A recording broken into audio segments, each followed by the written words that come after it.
Hello friends, welcome back to our channel వరక్క blogs. ఈరోజు అయితే మేము పట్టసీమ వెళ్ళామండి. పట్టసీమ అంటారు, కొంతమంది పట్టసమ అని కూడా అంటారండి.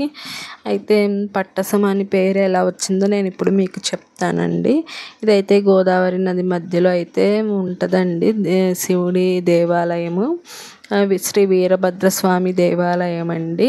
అయితే పూర్వం దక్ష ప్రజాపతి యజ్ఞం చేస్తుండగా పార్వతీదేవిని అవమానిస్తాడండి, శివుడిని పిలవకుండా.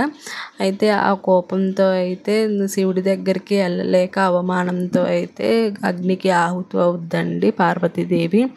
దానికి ఆగ్రహమైన శివుడు అప్పటికప్పుడు వీరభద్రస్వామిని సృష్టించి దక్ష ప్రజాపతి తలని నరికేయమని ఆజ్ఞాపిస్తాడండి. శ్రీ వీరభద్రస్వామి అయితే ఆ తలని నరికేసి ఆ పట్టసం అనే కత్తితో అయితే తల నరుకుతారండి.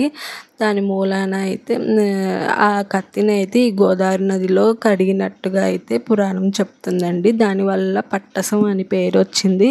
అలాగా పట్టసీమగా అయితే పేరు వచ్చిందండి. ఇదైతే మనం పడవ దిగాక అయితే ఇలాగా నడుచుకుంటూ వెళ్ళాలండి. ఇసుకలో ఒక 1/2 కిలోమీటర్ దూరం ఉంటుంది. ఇలాగ మెట్లు అయితే ఎక్కాలండి పైన గోపురం దగ్గరికి. ఇది చాలా పురాతనమైన గుడి అండి. మనకి